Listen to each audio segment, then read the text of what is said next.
وعلیکم السلام و رحمت الله و برکاته. در رابطه با سوالی که کردید، این خواهر اولا از الله عز و جل دعا میکنیم که الله عز و جل مشکلین این مادر رو برطرف کند و الله عز و جل زندگیش رو برقرار بکند و اگر که همون اینه که شوهرش بخیرش باشد در دنیا و آخرت، الله عز و جل او را اصلاح بکند، ولو یکی هدایت باشد الله عز و جل او را هدایت بکند. و اما در رابطه با حکمی کسی که بعضی وقت نماز بخواند و بعضی وقت نمیخواند یا که اکثر وقت نماز نمیخواند، این گونه علما در رابطه با این گونه شخص صحبت میکنند که کسی که نماز نمیخواند، حتی در رابطه با یک نماز هم چقدر سخت بیان کرده است، کسی نماز نمیخواند اون نفر کافر است. کسی که نماز نمیخواند اون نفر کافر است، چه مرد باشد و چه زن. چون که رسول اکرم صلی الله علیه و سلم فرمود که فرق بین ما کافرها و مشرکا این نماز است، فمن ترکها فقد کفر. قول پیامبر اکرم صلی الله علیه و سلم. و همچنین الله عز و جل فرمود اقیموا الصلاة در سوره روم ولا تکونوا من المشرکین. نماز بخوانید و از مشرکین نباشید، یعنی بهتر که نماز انسان مشرک میشود. و همچنین الله عز و جل فرمود فان تابوا و اقاموا الصلاة و آتوا الزکاة فاخوانکم فی الدین. اگر که توبه کردن مشرکین و نماز خواندن و زکات دادن و در او وقت برادرهای دینی شما هستند. ببین، در وقت برادرهای دینی شما هستند. وقتی که توبه کردن از کفر و شرک و نماز خواندن، ببین نماز خواندن، انتبهوا و اقاموا الصلاة و آتوا الزکاة و زکات دادن، پس در وقت برادرهای دینی شما هستند. بعضی مقاطع تاریک نماز کافر است. یک زن وقتی که شوهرش اگر که ترک نماز میکند چیکار بکند؟ اولا خودش را از او چکار میکند؟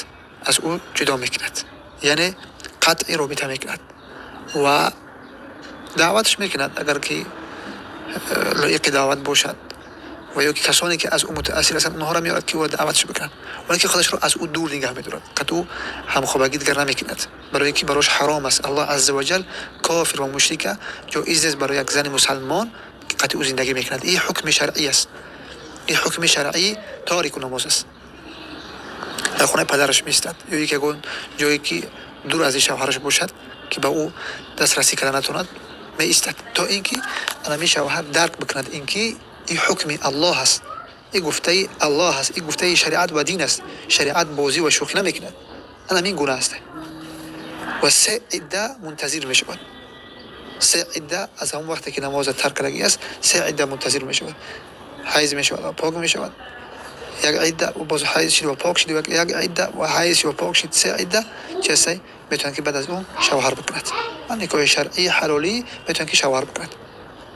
بله، و نکاحشان به این که اون نماز خواندک ترک نماز کرد یا کافر کشیدک و این نکاحشان فسخ میشه، گرچه که نماز این کارم نکند. و این کار کردن که باید کفر دیگر است. همین نخواندن این خودش چه کفر است، انسان از اسلام خارج میکنه. یعنی که بتونن که فتوای شیخ ابن باز، شیخ عثیمین، ابن تیمیه رحمه الله، ابن قیم و دیگر از علما را نظر بکنید. اصحاب پیامبر چون که عبدالله بن شقیق تابعین ذکر میکنن که هیچ چیزی را در زمان خودشون ترک کفر نمیدونستن الا مگر نماز. اجماع صحابه است که تاریک نماز کافر است. دوما اینکه شوهر شما با وجودی که تاریک الصلات است، نماز میخواند، یک کفر با یک فسق، یک گناه کبیره دیگر دارد که این مرتکب عمل زنا می شود. مرتکب عمل زنا می شود و این یک فسق دیگری است و این یک گناه کبیره دیگر است و این یک ضرر بزرگ برای هم خودش و هم عائلش است و یک مفسده خیلی عظیم و بزرگ برای خانواده‌اش است که سبب آوردن چندین بیماری ها و مشکلات قرار میگیرد برای خانواده‌اش. وقتی که با زنهای دیگر این عمل را انجام دید، الله عز و جل میفرماید ولا تقربوا الزنا، ولا تقربوا الزنا، به زنا نزدیک نشوید. این نفر با همسر حلالی خودش را میگذارد و با زنهای دیگر صحبت میکند و با اونها حرف میزند و حتی زنهای شوهردار را میرود زنا میکند، در حالی که الله عز و جل میفرماید که ولا تقربوا الزنا، به زنا نزدیک نشوید. یعنی مقدمات زنا را انجام ندهید، صحبت کردن امثال این.